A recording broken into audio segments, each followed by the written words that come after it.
หัวข้อนี้นะคะก็ตามที่แจ้งกันไปเมื่อสักครู่นี้ว่าจะเป็นในรูปแบบของไฮบริดโดยเราจะมีวิทยากร2ท่านนะคะมาในรูปแบบของ Virtual Online ผ่านทาง Zoom นั่นเองแล้วก็จะมี Moderator วิทยากรของเรานะคะทาง On-site แล้วก็สำหรับในหัวข้อนี้ค่ะเราจะมาพูดถึงสิ่งแวดล้อมเรามีบทบาทอะไรที่จะทำให้โลกของเราน่าอยู่ขึ้นและก็ดียิ่งขึ้นเรามารับฟังกันนะคะในหัวข้อนี้กันเลยส่วนท่านใดที่ต้องการอุปกรณ์แปลภาษาสามารถไปรับได้นะคะที่เจ้าหน้าที่ของเราด้านซ้ายมือของเวทีค่ะ Ladies and gentlemen, welcome back. Right now it is noon, and also for this panel discussion, it will be hybrid. So two of our panelists will be from online, and our moderator will be on site on this stage.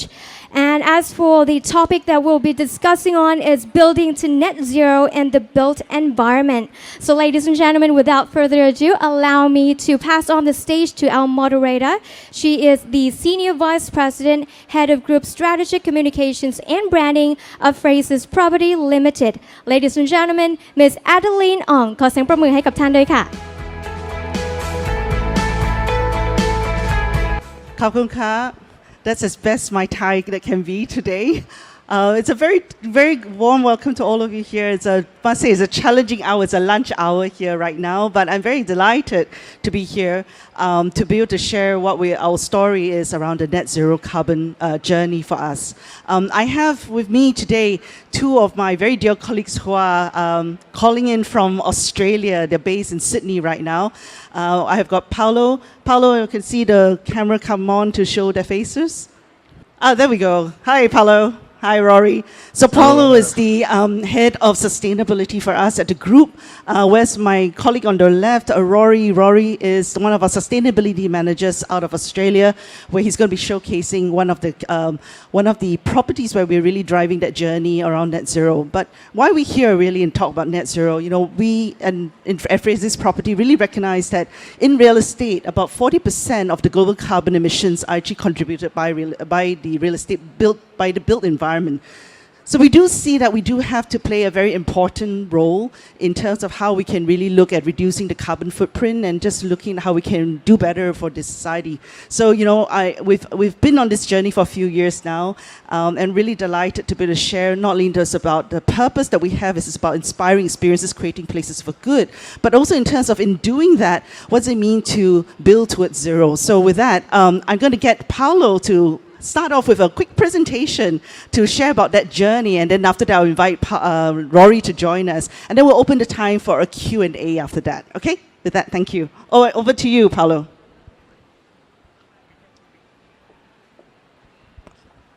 Thank you, Kapkun Ka.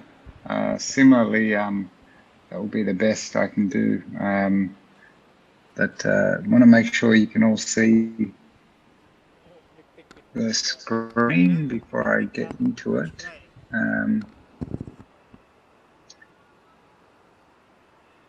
Is everyone seeing that okay?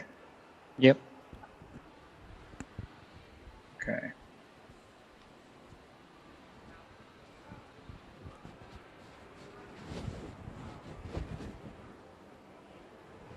Okay, well thank you everyone, and thanks for the opportunity to present today. I hope you're enjoying the Expo and learning a lot of new things.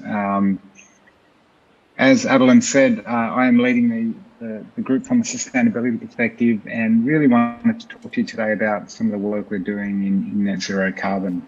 I wanted to start with a short personal story. This is a project which some of you may have seen called Central Park in Sydney, and I was really excited because my son came home recently from school. He's 12 years old, and he said to me, "Look, we're studying livability at school, Dad." And I said, "Oh, well, that's really interesting, being in the real estate sector and being a big part of what we do."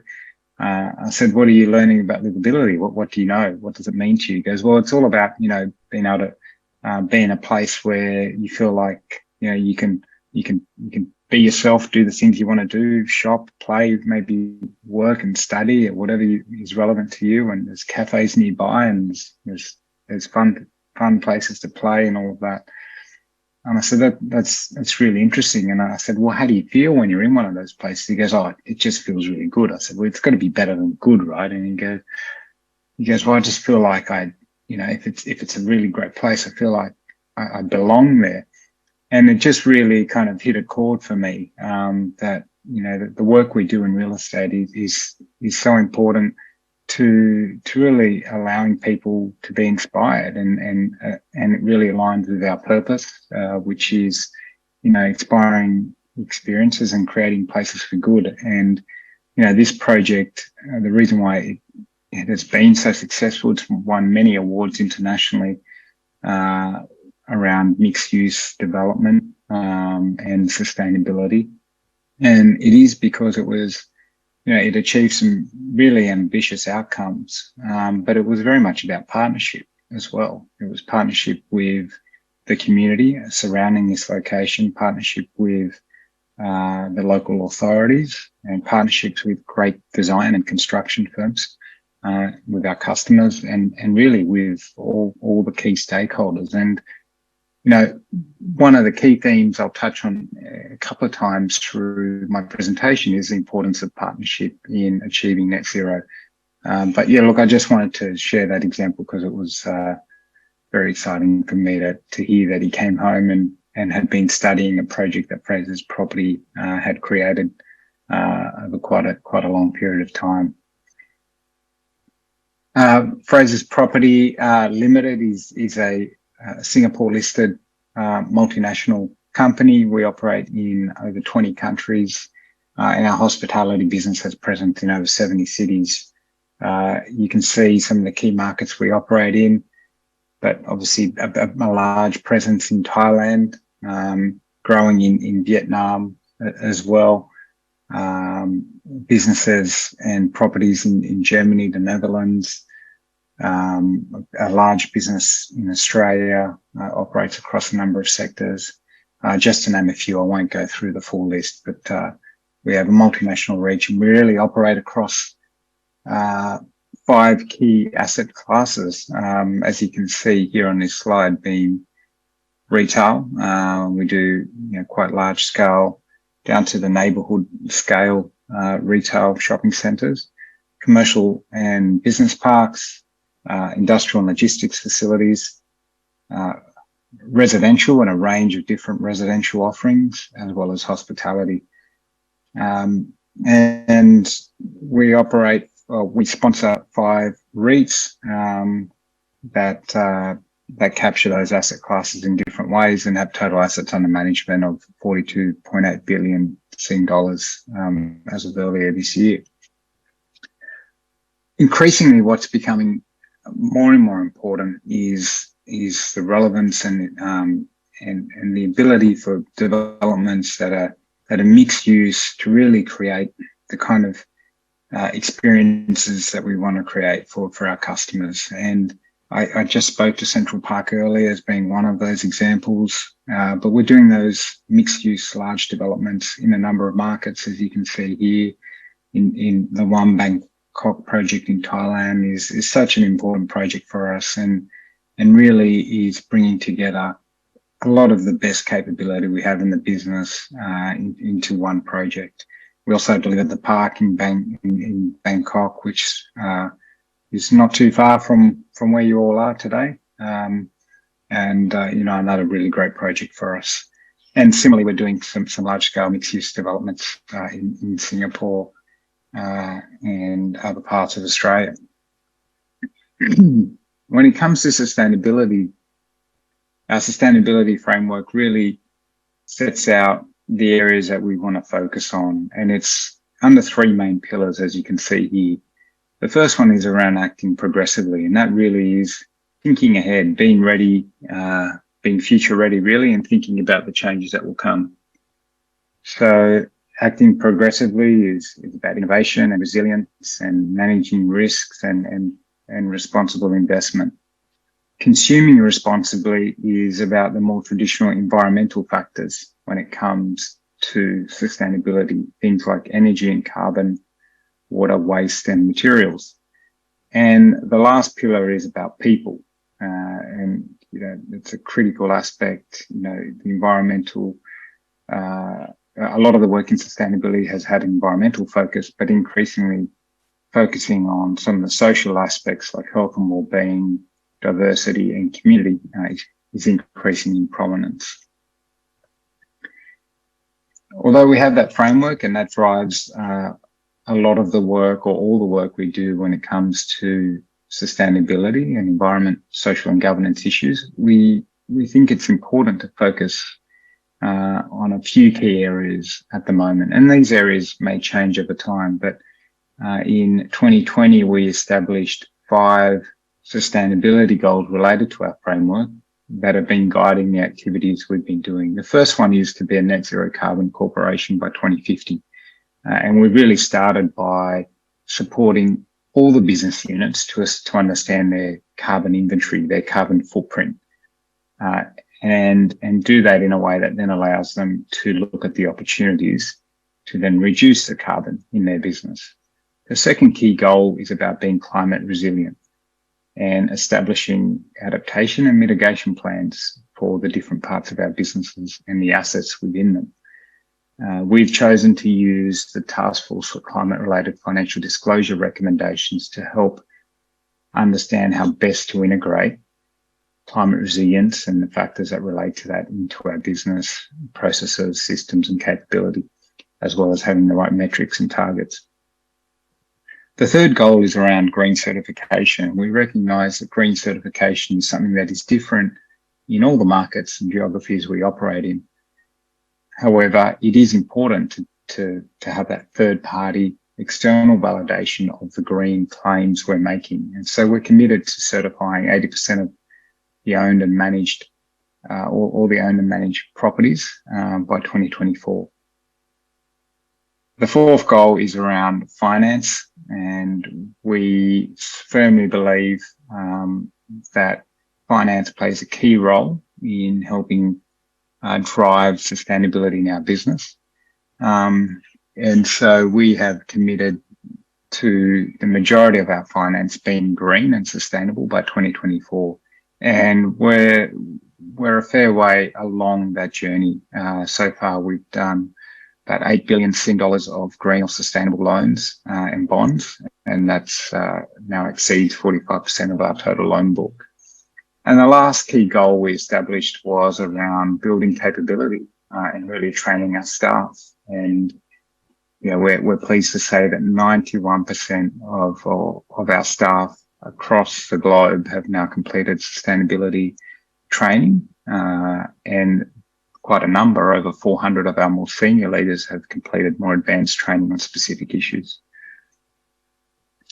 So when it comes to our journey from here, we have spoken to some of these aspects, but in 2021, we've started green.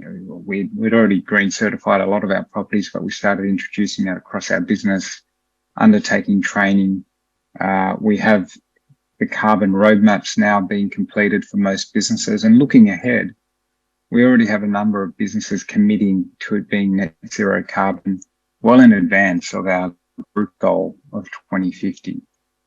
So the Australian business, for example, has a commitment to 2028, and our business in the UK, as well as our multinational industrial and logistics business, has a commitment to be net zero by 2030. What's really important when it comes to achieving really any bold ambition is to really have the right mindset. And, really the attitude is really critical. The ability to try new things, learn from them, and then scale them where they make sense and move on when they don't. So that's been really important. The mindset around experimentation, we've tried a number of things, and some have become part of business and part of strategy, things like green certifications. And other things we've trialed, but maybe they haven't, scaled just yet, but we still learn nonetheless. And Rory and I will talk to 2 of these examples over the rest of our presentation. The first one I'll talk to is a business we established in Australia called Real Utilities.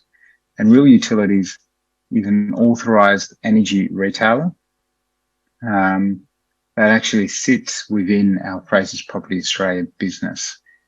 And so the way that operates is that it owns the energy infrastructure across our property developments. So it invests in energy infrastructure, things like solar panels and battery systems, as well as central heating and cooling systems, and then manages those systems and provides carbon neutral energy to the customers within those properties. It was established in 2017, so now has around 5 years of experience and has been able to demonstrate that it works in different asset classes, and that's been really valuable to our pathway towards net zero. The key advantages of having a business like Rural Utilities are that from a developer perspective, it separates the funding and ownership and maintenance of the energy aspects of a project from the property aspects. And in the past, that was one of the key challenges. From a developer perspective, investing in energy infrastructure was not our core capability. So having a separate business that looks at the investment decision and continues to earn revenue from that energy investment has been really valuable. And it also is a key contributor to green building ratings, which we know is something that is, a key goal of ours. The carbon neutral energy it provides is an important contributor to achieving our net zero carbon pathway. And it also is a really valuable thing for customers because they don't pay any more for the carbon neutral energy under this structure. And they have a really simple kind of energy arrangement with Rural Utilities. So they're not committing to any long-term contracts or complex contracts. So it's been a really interesting way of approaching the challenge of increasing the amount of renewable energy in our project and providing a great customer outcome. It's really proven to work across all the asset classes that we operate in. And you can see some examples here. I'm not going to talk to all of those, but in simple terms, Rural Utilities has introduced large-scale solar systems as well as battery systems in some projects, and then also sourced off-site renewable energy to ensure, and carbon offsets to ensure that the product that the customer is buying, the energy product, is 100% carbon neutral. So that's just one example. But now I want to pass over to Rory, who, as Adeline mentioned earlier, is our Sustainability Manager in Frasers Property Australia. And Rory is going to talk about one of our world-leading retail projects, the Burwood Brickworks Shopping Centre. Over to you, Rory. Thanks, Paolo. And hello, everyone. Thank you for the kind words and introduction. I'm just checking that people can see my screen now.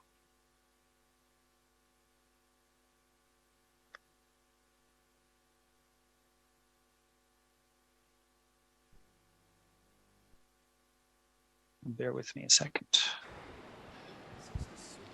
Okay.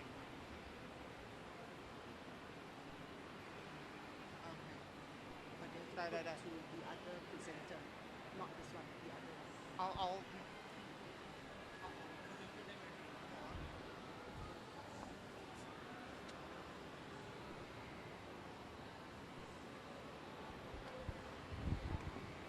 Apologies now. Just checking we can see that. You can hear me?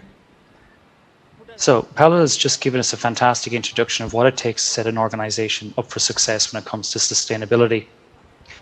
For us, like all organizations, though, we're judged on our actions. So what I'd like to do over the next little while is just share one of our projects from Australia called the Burwood Brickworks and how we approached net zero and achieving some very lofty sustainability goals. So the Burwood Brickworks is an infill site in Melbourne. It is approximately 20 kilometres from the CBD centre, and it comprises of almost 750 homes and a suburban retail centre. Sustainability is a big focus of this project, and at its heart is 2.5 hectares of parklands and green space. We have a 2,500 square metre rooftop and urban farm, and we're about 2/3 of the way through completing the residential component, and we opened the shopping centre approximately 2 years ago.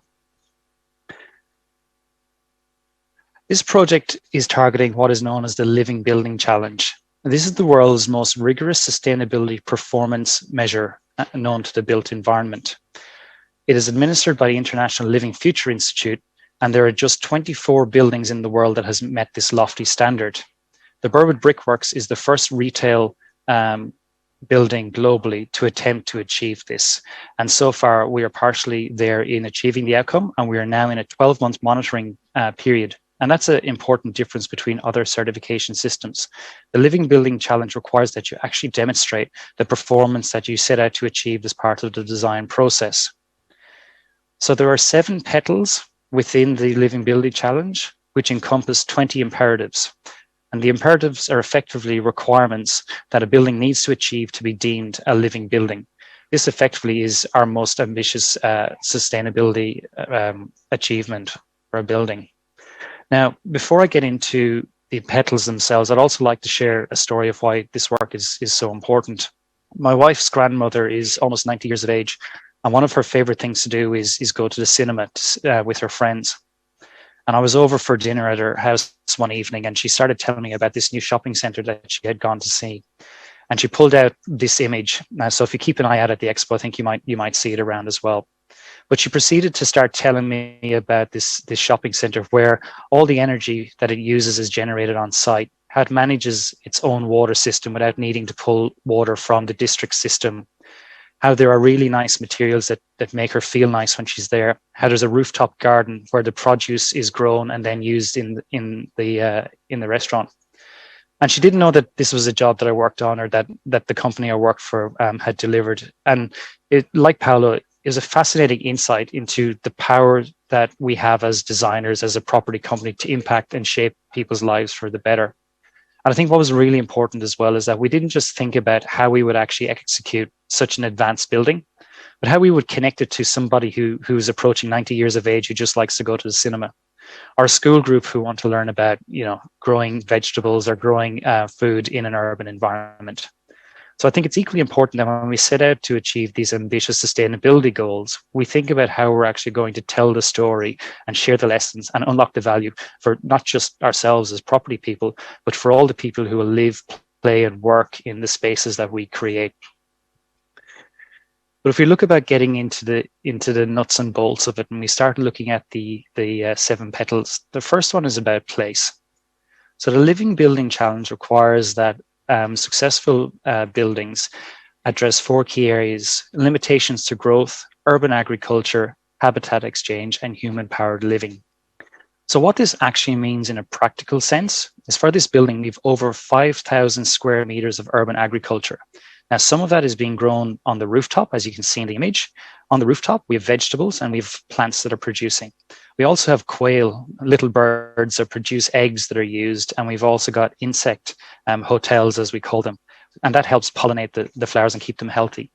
We grow citrus fruit on the facades, so lemons and oranges. And we also have 20% of the centre dedicated to this food production. That includes that 2,500 square meter rooftop farm. But also, by way of human-powered living, we have spaces for over 200 bicycle parking as well. So you don't have to catch, a car or a taxi to go here and do your shopping. You can take your bicycle and your basket, and the weather allows you to. We've also sponsored the habitat protection of an equal space to the size of this building in Tasmania in perpetuity. So one key thing of the Living Building Challenge is that whatever you take from the environment, you put back. And there's a couple of further examples in this presentation that will reinforce that. When we look at water, there is one simple but incredibly challenging requirement, and that is net positive. Net positive water effectively means that the building will manage and produce as much water as it consumes. So that includes a 500,000 litre water tank, which is stored underground, that helps capture and treat stormwater and rainwater and black water that is generated in the building. Black water is effectively really dirty water that comes from toilet use. So what that means is that we actually have a wastewater management system built into the basement that treats all that water to a very, very high quality so that it can be used on site. Stormwater is also managed on site so that there is no contaminants and no pollutants that run off to the water system as well. So this building very much cares about not just what happens on its site, but how it impacts the wider area, precinct, and broader community. Energy is quite simple as well in terms of its requirement for this project and how it's treated. Simple in that there's one target, net positive. But like achieving net positive water, achieving net positive energy is incredibly challenging. The Living Building Challenge requires that all buildings will generate 105% of its energy needs. Now, you might ask, why 105%? Why not just 100%? Again, it goes to the ethos and what the Living Building Challenge seeks to achieve, and that is buildings that give back more than they take. So by generating 105% of its energy needs, the building will use its 100%, but 5% excess goes back to the grid. And that excess renewable energy that has been generated by clean means is offsetting the requirement for another building elsewhere to use fossil fuel power.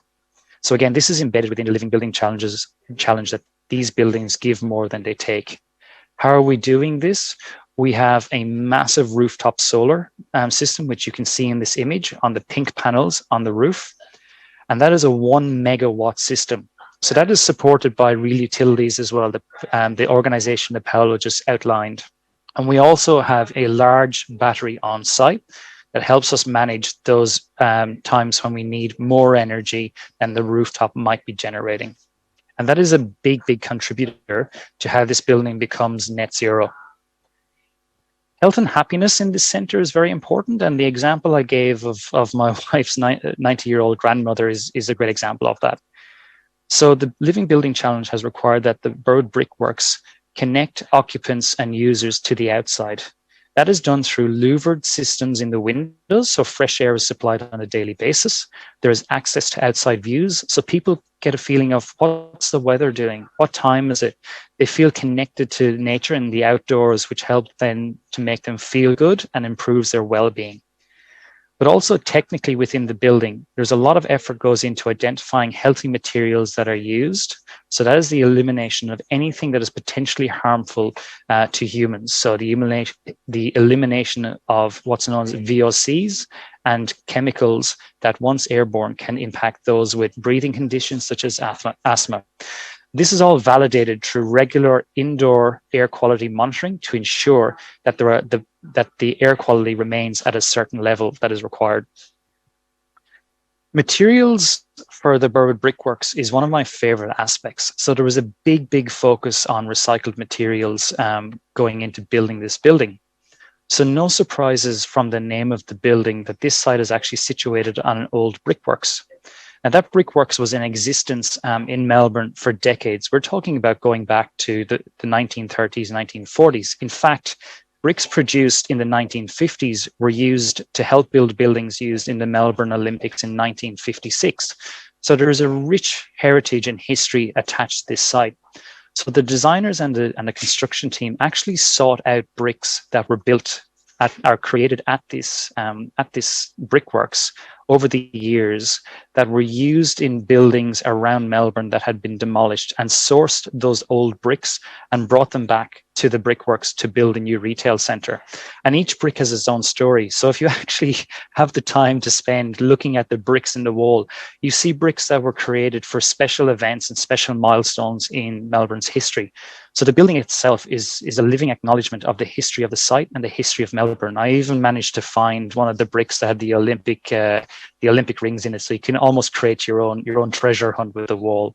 But the beauty of that reality is the fact that we're reusing bricks means that we have to go out and get less new materials, which reduces the carbon associated with building the building. And this is another key aspect of how the building works towards net zero carbon by reducing its impact through its material selection. We also use best practice timber products that are third-party independently certified to ensure that we are not chopping down any old growth forests or rainforests. And we also reduced waste to landfill through the construction process by 99%. Again, another key requirement with how the building achieves its net zero outcome. One thing as a result of our efforts on materials that we created was what's known as the green sheet. The green sheet is I guess a document of over 1,400 materials that went into the construction of the building that are healthy by definition of the Living Building Challenge. So they are products that have over 800 known chemicals and carcinogens removed from their manufacturing. So we have actually made this freely available on the Frasers Property Australia website. So if you go to the sustainability section, you can actually access this for free, and you can use it in your own specifications and the design of your own buildings as well. And that's a big part of this project, is how do we share lessons, not just with our own teams or other projects, but how do we share lessons beyond what we do at Frasers Property Australia with our industry competitors and our industry peers. And equity is an important part of the Living Building Challenge. And really what it means is fair and equal access to the building for all users. So those with mobility issues have multiple ways to experience the same benefits as those who are able-bodied. So it considers how humans will interact with the building at different scales. It makes sure that the public realm can be equally accessed. So that's not just including, visual aids or handrails, but also making sure that, the appropriate ramps and lifts are in places that are easily accessed by everyone. And finally, beauty. It's one thing to design and deliver a very sustainable building, but it still has to be beautiful. And the Burwood Brickworks has gone about that by connecting to not just the local Western history through the use of bricks, but also the local Indigenous history. And that fantastic artwork that you can see on the ceiling tells the local Indigenous history of the area. So the project is set on Wurundjeri Willan clan lands, and there was a collaboration with local artist Mandy Nicholson to tell that story in the roof. And it really has become the hero shot. It has won, the building itself, as well as the artwork, has won multiple industry awards and recognized as industry leading best practice. Staff and shoppers, as I give the example of my wife's 90-year-old grandmother, love coming here and love being here. And from a commercial perspective, that's incredibly important, because the more you can attract shoppers and the longer they stay, the more likely they are to spend money, and that's good for tenants. So I'll wrap up now with some lessons that we've taken from this building on our journey. First is focusing on retail tenants that are going to be aligned with the outcomes you're seeking to achieve. It's incredibly important that they come on the journey with you and that you help take them in line with the local market needs as well. You do have to maintain a commercial check on how this is progressing. So there is a lot of due diligence done up front. The best opportunity to create change is through the investment process. So considering sustainability after the fact reduces the ability to create change. You can't create that change without partnership, as Paolo outlined, and business as usual approaches will not cut it. So again, working in a transparent and productive way with partners is key. And finally, anchoring tenants to go on the journey with us is probably one of the most important things. Some of that will be through experimentation, but if you learn together and go together, the outcome will be better and the results much better than anyone expected. So Adeline, that's me. Thank you for the opportunity, and I'll stop sharing my screen now. Thank you so much, Rory. Much appreciated. I always get so inspired by the project we do at Burwood. So I'm going to ask the first question of you. And you shared about how we brought the tenants through this journey as well. What have been some of the insights that you heard from the tenants in terms of what really benefited for them? Thanks, or how Adeline. are they really benefiting from it? Yeah. It's a fantastic question. And maybe I'll give two examples if I can, briefly, because there's two different scales. One, we have a nail spa in the center. For those of you who like to get your nails done, some of the chemicals associated with that can be highly toxic. So pursuing a healthy work and shopping environment and experience, our team actually worked with the nail spas to select much healthier nail polish and nail solutions, so that the people working there and the people visiting to get their nails done could have actually a healthier experience. And that's a fantastic outcome that I don't think any of us would ever think about in property. The second example is at the other end of the scale, where we worked with a large national retailer, Woolworths, to completely change how they approach their stores. So they sell groceries at a large scale. They have a lot of open shelving in the refrigerated section, which had high energy demand. They also had a very enclosed store with a lot of LED lighting. Two things we did was working with them to add doors to their fridges and to add skylights to their store. What that meant was that they saved energy on their LED lighting and they saved energy on their refrigeration, which brought their bills down and made them very happy. But the other thing that no one expected was, because they had natural light and a healthier environment, when they had staff rotate to that store from other areas to fill in for shifts, the staff didn't want to leave and go back to their old stores. They preferred the working environment, and they actually created a situation where they learned a lot about how to improve the working experience for their staff and improve staff retention. That's great, thank you. So, the thing about Burwood Brickworks is, when we look at that example, it's really about creating places for good. And I think what I love about this particular example of what we've been doing with this project is that we started from the development phase all the way through, even from the investment phase to the development phase, right down to the operations aspect. So I know when you look at across these different phases with Burwood, what perhaps might have been a couple of the more challenging aspects of the project? So I think the highlighting the investment process is critical to this. One thing that always amazes me about Frasers Property as a group is that quite often the conversations do not start with cost. Don't get me wrong, cost comes very close, but the questions start with value.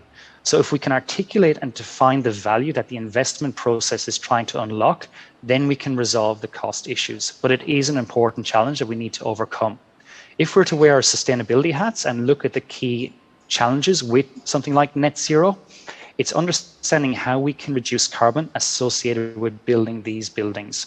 So that has to happen in collaboration with our architects, with our engineers, and with our supply chain to identify those solutions, be they material selection or construction methodologies that will reduce and less carbon being emitted.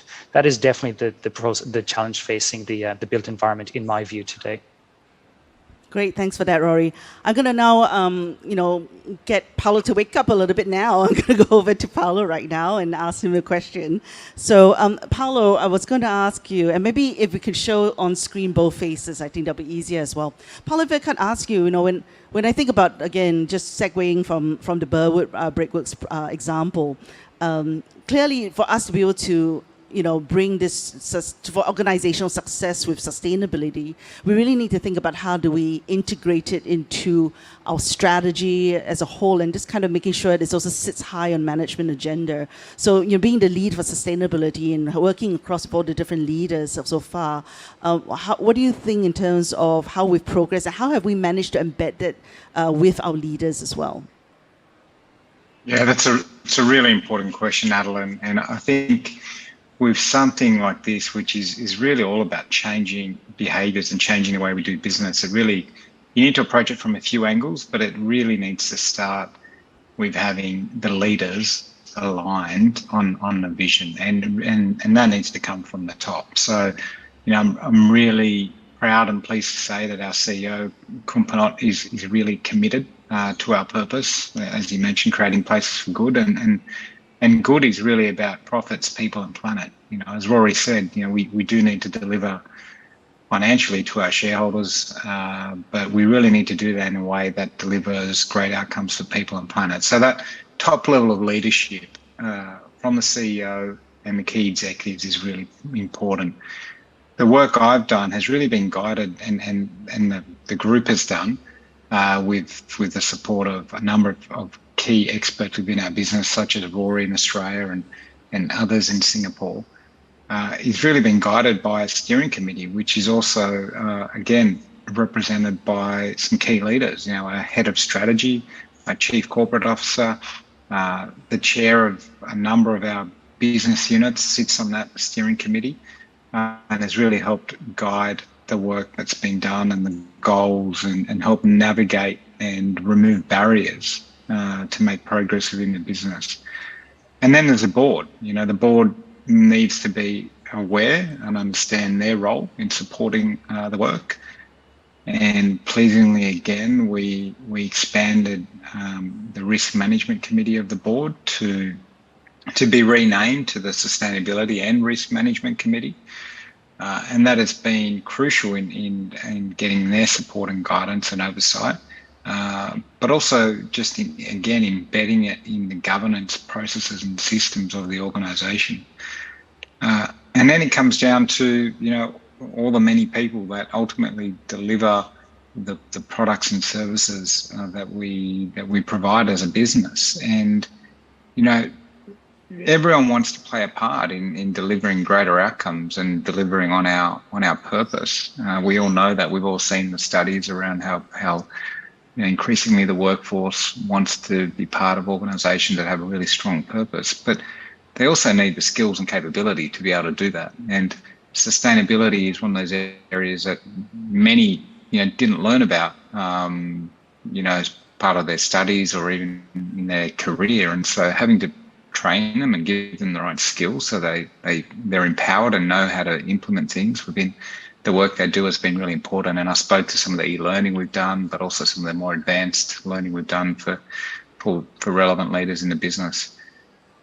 And then kind of that next level beyond that is really about systems, processes, procedures. We've introduced a number of policies, whether it's around diversity, equity and inclusion, through to responsible sourcing, through to starting to integrate the consideration of environmental and social issues in our investment processes. That's also been really important. And the last one is really then just validation, reporting, disclosing, being transparent, using third-party benchmarks, not beating our own chest, so to speak, but using credible, robust benchmarks that exist in the market to really validate our performance, but also determine how we're tracking against some of the other, some of our peers in the industry. So, Adeline, it's a complex question, has many layers, but it really needs to be introduced all through the organisation.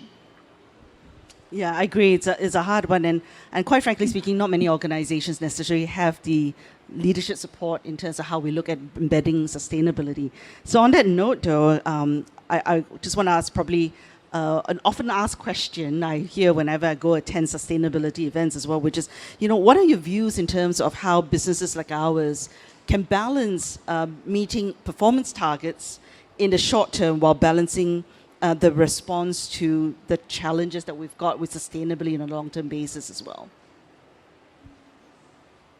Yeah, again, we do hear that a lot, and so it's good that you've asked, because it's the question always comes up. Isn't the number one priority to deliver profits? And the quote that I'm reminded of when I think about this is one by the great Peter Drucker. He once said, "Profit for a company is like oxygen for a person. If you don't have enough of it, you're out of the game. But if you think life is just about breathing, then you're really missing something, right?" So, we're well aware that we need to balance this kind of at times competing challenge between profit in the short term and delivering on our purpose. But I think the first step is really to understand where you do stand, and really benchmark your performance and understand what peers are doing, what the trends are in the industry, and where you sit. And then it's all about making a start.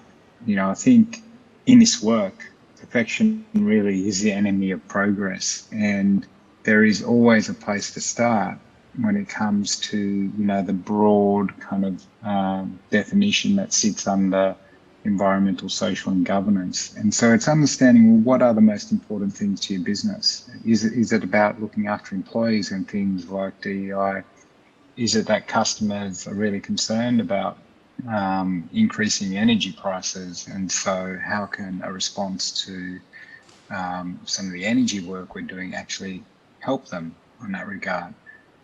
Is it about health and well-being? And so how do we help them around providing better amenities to improve health, or introduce programs, whether that's for staff or within our communities? So I think there is always a way to start that actually delivers short-term value, and value is important to define, as Rory said. Because when you think of it from a value lens, it's very different from just a profit lens. So, you know, again, there's many ways you can cut this, but I think I'll just to close my statement, I think it was Henry Ford who said, you know, the best way to make money is not to think too much about making money. Great, thank you for that. You know, we are the first Singapore-listed company that's actually looking to reduce our carbon emissions in both in scopes 1, 2, and 3. And you know, in scope 1, it's essentially looking at our own carbon emissions on our properties, but scope 3 is actually looking at across our value chain. And that's why as we think about being a net zero carbon corporation by 2050, it sounds like far away, but yet not an easy one when we're talking about trying to bring everyone on board along that value chain of ours. What are some of the challenges you're facing, or what are the things you're putting in place to kind of think about how we can meet that goal?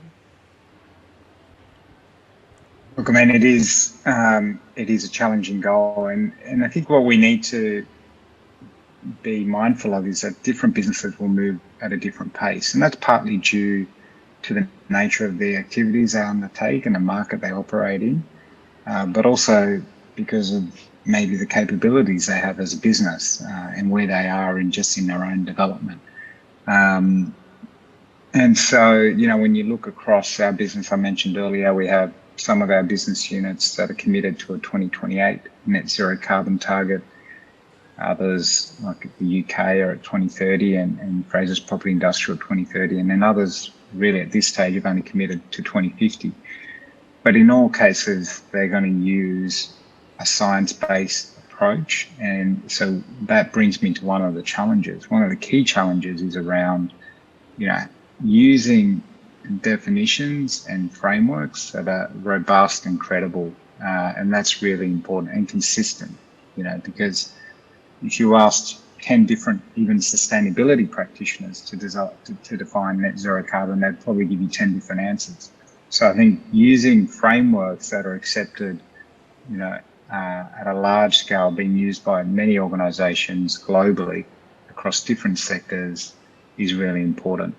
But one of the key challenges we found is really around data quality and completeness. And this is, I think, going to be a major challenge for many organisations, because when we, as you said, Adeline, our commitment includes our scope 3 carbon emissions, which actually represents more than 80% of our total carbon footprint as a business.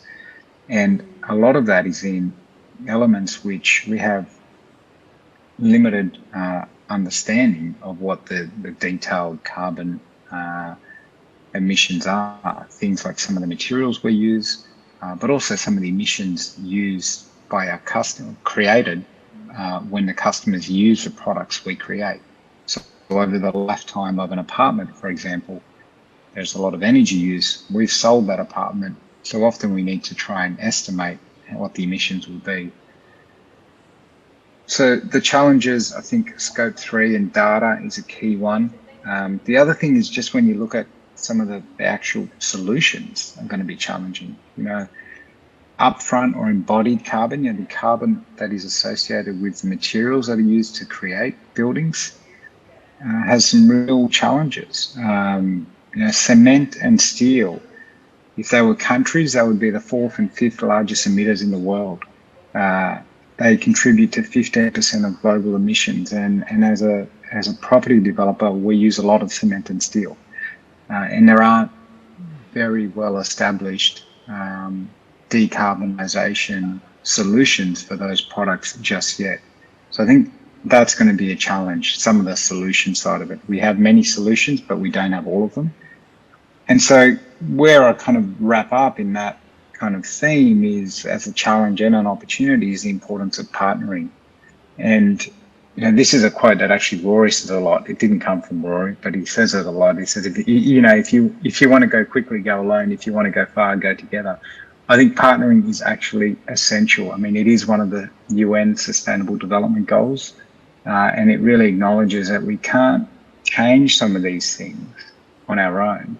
You know, and it is pointless if we try and go on our own. You know, we can't change national energy grids. We can't eliminate plastic. We can't eradicate poverty or address mental health on our own. They're great things we want to contribute to, but we need to be partnering. And so partnerships are both a challenge and an opportunity, because a good partnership needs to be built on trust and transparency and all those things. And so we need to be partnering with organisations that maybe we consider competition to really help drive home the messages to regulators, to our suppliers, to customers, and to the community and to other stakeholders to help us achieve some of these goals. Great, thank you very much. And on that note, I think this is exactly what this event is probably about, right? Bringing a lot of partners together to look at how we can address sustainability as a whole, because no one player here can actually do it on our own. So, so with that, I also want to invite for those over here to join my colleagues who are at the Frasers Property booth, as you can learn more about the other examples that we have to showcase here, where it's not just examples out of Australia. We do have a number of examples that we have been able to showcase there. That's some of them within Thailand, some of them in Singapore, and some of them also in some of our other properties that we actually operate in, like Europe as well.